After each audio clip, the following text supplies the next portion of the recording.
Welcome to the Aging Boomers. I'm your host, Frank Sampson, where we discuss so many of the issues facing boomers, their parents, and, of course, what we know as an aging population. And I just want to thank everybody for all their support. If you haven't heard, the show, of course, has been on iTunes and now on iHeartRadio, which we're thrilled about. We're getting a lot of activity on iHeartRadio. Of course, you could go to theagingboomers.com. You could also download the app on your iPhone or Android phone as well. Free app, and then get updated on all the shows as well. So before I introduce our guest today, I want to let everybody know that today's show is sponsored by Senior Care Authority.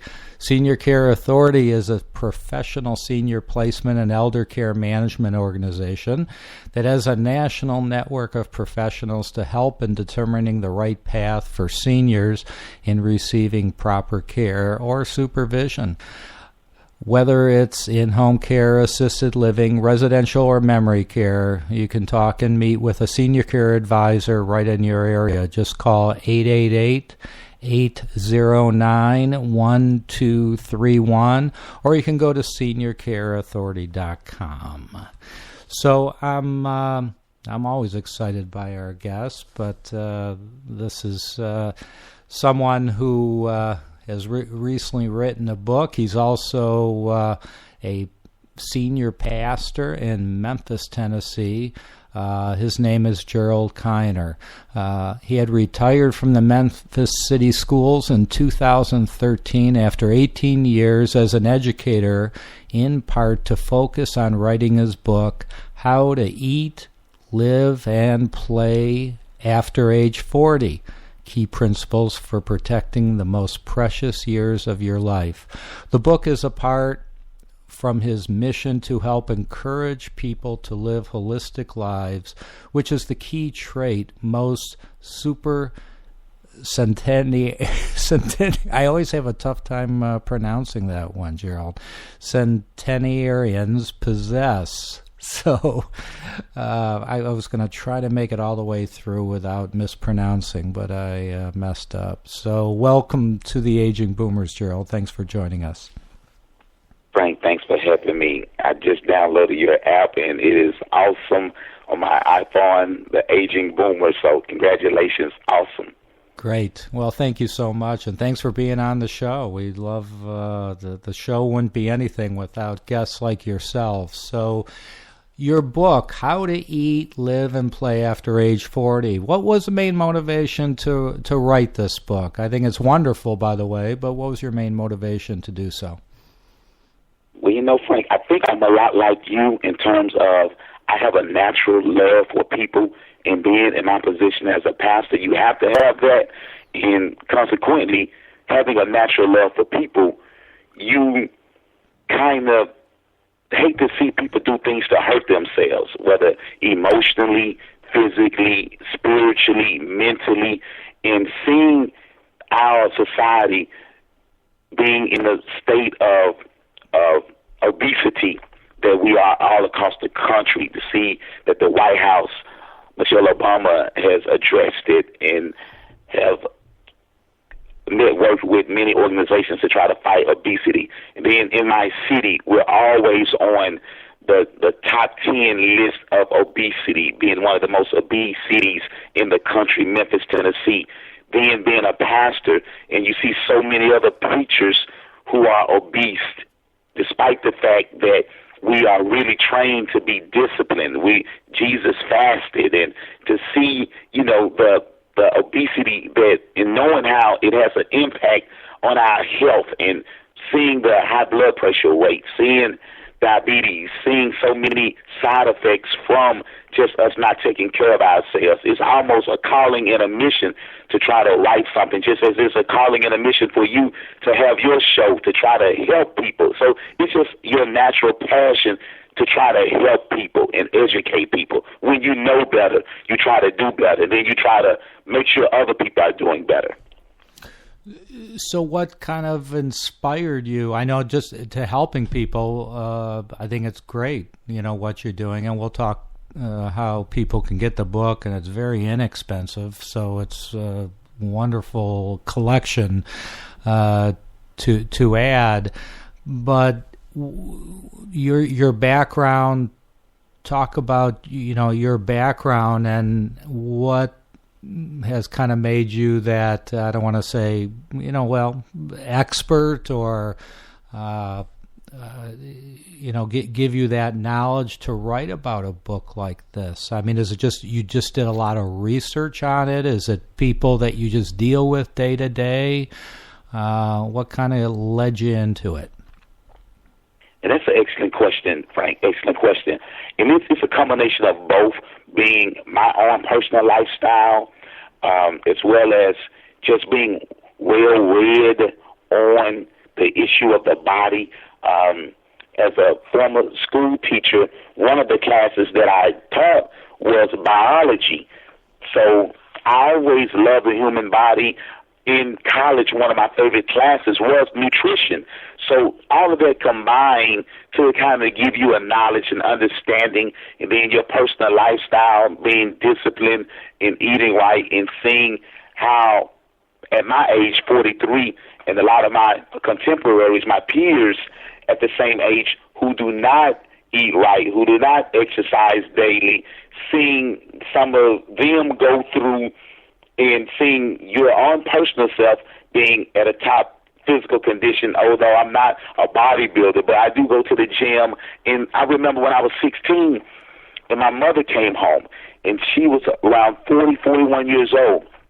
And she said, well, the doctor just told me that I can't eat pork anymore because it's contributing to my high blood pressure, so I'm going to have to cut back. And as a 16-year-old, Frank, I remember saying to myself, well, if I cut back on eating wrong food now, then when I turn 40, I should be in better condition. So it was startling for a 16-year-old to have that type of logical progression of thought to say, hey, my mother is 40, 41 years old, and the doctor is telling her these foods are contributing to your high blood pressure. So consequently, if I don't eat these types of foods, I should be in a good predicament when I'm my mother's age. Lo and behold, I'm my mother's age now, and I've never had these type of conditions. I've never had high blood pressure. My most recent blood pressure reading was 120/80, which is almost a perfect reading. Right. And I attribute that to a lifelong, since I was a teenager, pattern of eating right, being disciplined, but also maintaining that throughout the years in my 20s and my 30s that helped introduce me into my 40s being pretty fit and being pretty active and being pretty energetic. So I think that all of that has been a great combination, just my personal lifestyle, my personal history, my love for the human body, my love for reading and learning have all contributed to help me to write this book. So you, I know you were talking a lot about eating right, but it appears that throughout the book, it seems like you're saying age isn't the issue here. All right, our lifestyle is the issue. So that seems to be the main theme throughout the book, whether it's eating, exercising. I mean, you cover a whole lot of areas, the digestive system, effective sex even you talk about. So just tell us more as far as kind of the book itself, the areas that you do cover. And you know what? It's amazing that you are one of the few people who are able to pinpoint accurately and exactly the key theme of the book and the theme that really stirred my zeal to write the book. When you identified the fact that I mentioned that age is not the problem, your lifestyle is the problem. Frank, when you identified that let me know instantly how gifted you are just as a thinker, as an analyst, as a talk show host, as a reader, to be able to pinpoint an author's key theme for the book, because you're absolutely right.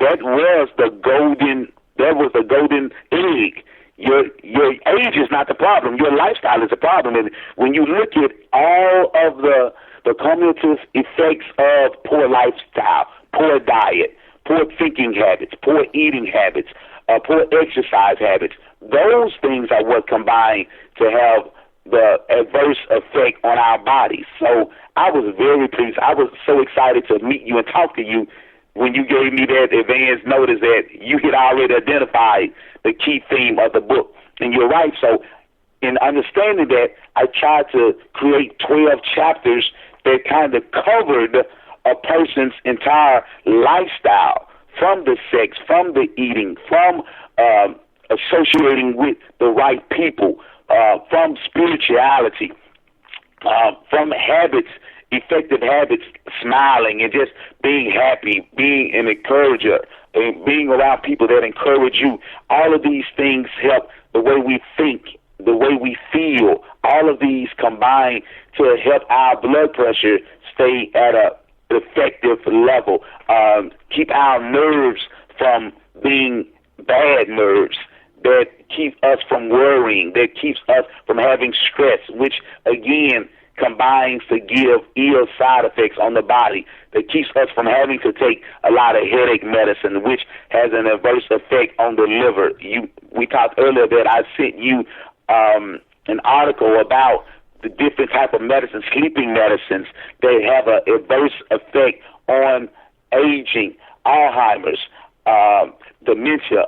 So a lot of medications that we take to help us relax and to live a normal life, we really shouldn't have to take if we're practicing self-relaxation techniques, meditating, prayer, having a life of prayer, balancing our own minds so that we don't worry, so we can be relaxed. Because these medications, the pharmaceutical industry, Frank, is a multi-billion, hundreds of billions of dollars they're making off us that naturally God gave our bodies the ability to do for ourselves, but we've lost our way for one reason or another.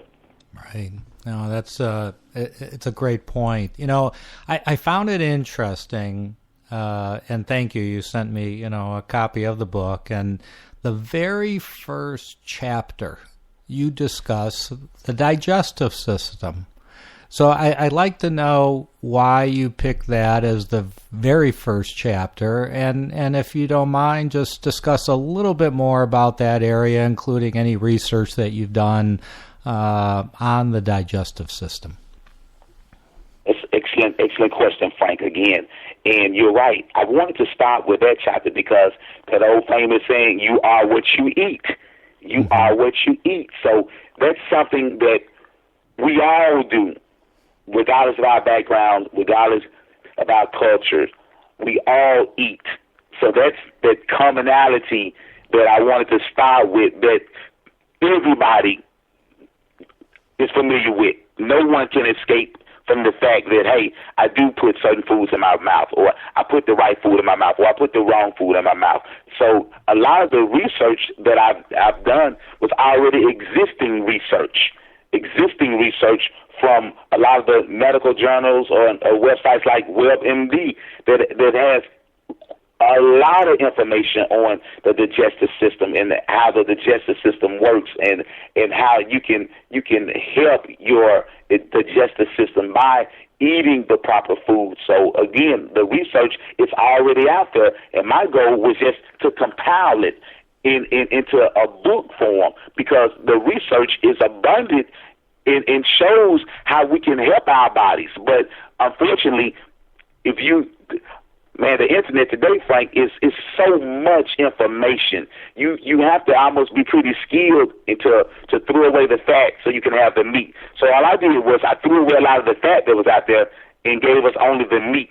I wanted each chapter to contain the best research, the best ideas, with the best practices in medicine, and combine it all so that we can have the book to save the readers hundreds of hours in reading, in researching, and they can find everything that they needed to know in one place. And that's what this book is all about. Everything you needed to know being combined in one place. So what do you say to people? I know we hear it on the radio, we read it on the internet, on television. One day it's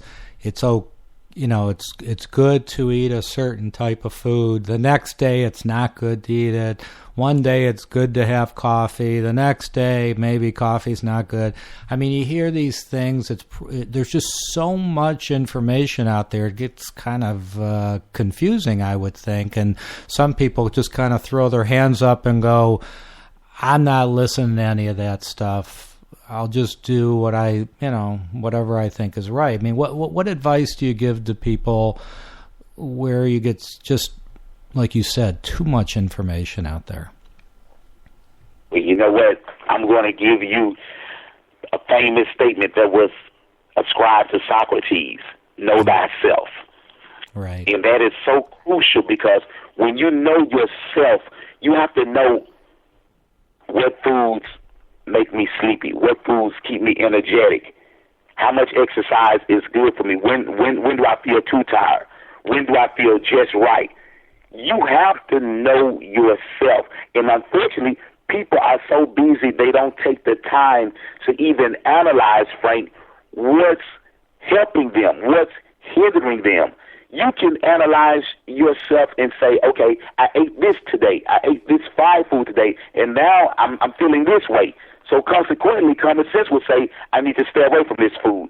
You can compile a list throughout the week of what foods make you feel good, what foods don't make you feel as effective. Just from knowing yourself, you can do away with a lot of this changing research, because what people don't analyze, Frank, and they don't understand, the reason why the research changes so often is because the food industry, when let's say, for example, the coffee industry is hit with bad press about the dangers of coffee, they will hire researchers to contradict the research that was done, say, for example, at St. Louis School of Medicine. They will hire their own researchers to contradict that research, and they'll pay USA Today to publish it, or they'll advertise in the Wall Street Journal, spend millions of dollars to have this thing published. So now you're getting more conflicting information. So this is going to continue to go on for decades to come. The only solution to really knowing what food is right for you is to know yourself, is to be able to analyze your own body, listen to your own body. Once you listen and identify your own body is not influenced by the latest research. It's influenced by what's effective when you're feeding it. So, again, know thyself. That's a great point. I kind of also go by what my mom used to say, and that is, you say, Frank, do whatever you want, just don't do too much of anything. And I've kind of lived by that, and it's worked for me as well.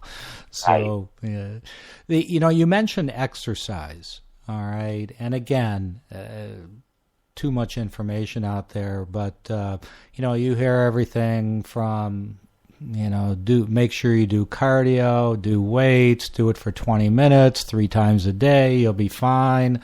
Some say, as you get older, just walk every day. What are your thoughts to all of this? And does it really depend more on the, your age? And give us your input. Another excellent question, Frank. And let me share this with you. Again, it goes back to knowing thyself. But I'm a big believer and fan of exercise, because it keeps your body active. It keeps your body trained to be in motion. And I think growing up as children, one of the biggest things that we used to do as children that we don't do any longer much, those of us that don't exercise as adults, is sweat. If you look at any research, sweating takes out impurities out of your body. Sweating is another gland. When people have kidney failure, that's one of the only ways that impurities are taken out of your body besides your kidney is the sweat. So you can actually help alleviate the pressure on your kidneys from overworking themselves by helping your kidneys by sweating. And the only way that we can sweat a lot of times is by doing the exercises. or going to the steam room, so these things are very effective in helping your body to perform at its highest maximum capacity. And one thing about it, the research shows from people themselves, they feel energetic, they feel better, they sleep better, they have less hypertension, they handle stress better. This is from people's own testimonies. So even your audience, Frank, the ones that exercise, they can tell us about the advantages of exercise in their own lives. So it's injustice when we don't exercise. And what I found is the more a person exercises, the more they want to exercise. And what prevents us from exercise, again, is our own lifestyle. We're so busy during the course of a day. We're so preoccupied with making a living. Then we go home and watch television, more entertainment that keeps us sedentary, keeps us from moving, from being active. So it's our own lifestyle that prevents us from taking the time to keep our bodies at its maximum output. That's great. Another great point. We don't have a whole lot of time left, but I want to make sure we get to just to give us a quick overview on a section that I saw in your book called Brain Health. And you say, I'm just going to quote right from your book, take up a new hobby or skill. There must be something that you wish you had learned when you were young, but failed to do so because of certain problems. Now is the time. If you love skating, swimming, dancing, painting, badminton, tennis, squash, and you failed to pursue it when you were young, it's not too late. Gerald, I have had guests on the show, and we hear this similar theory, and I think we just need to keep emphasizing it, and that is the brain. You need to do things that you're not used to doing. All right, not a lot of people say, well, I do crossword puzzles all the time. Well, if you do those New York Times crossword puzzles and you have no problem completing it in no time, you want to try something else that you're not as comfortable with. Is that kind of what you found? You're absolutely right. You have to stretch yourself. You have to get outside of what you're saying, Frank, your comfort zone. And, hey, I want to learn how to play the piano. I need to make time. I need to put forth time. I wish I could hire somebody to live with me for about a year to teach me, so whenever I feel like it, I can just come downstairs and they're already there at the piano. But I have to make time for that. Yeah. It's I always say I have a friend of mine that is involved in this business, and he said, brush your teeth with your non-dominant hand. And I tried doing it, and I just made a mess of things. So, the point is, do something you're not, even driving to work, go a different way, all these types of things. So I think, starting a hobby, that's a great advice.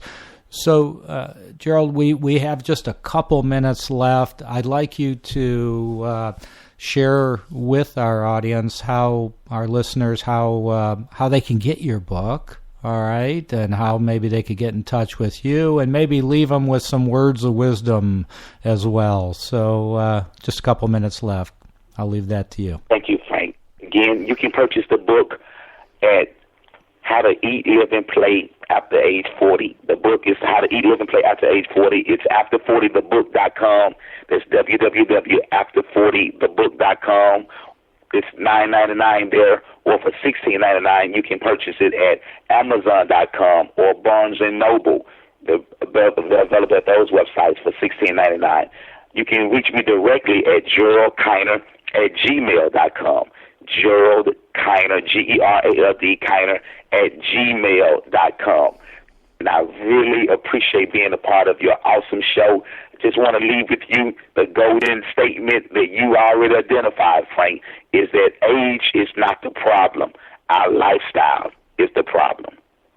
Right. Well, that's great input, great advice, and listen, I was thrilled to have you on the show. It was a pleasure meeting you, and I look forward. We'll have to have you back. I have a feeling you'll be writing other books as well. I have this feeling.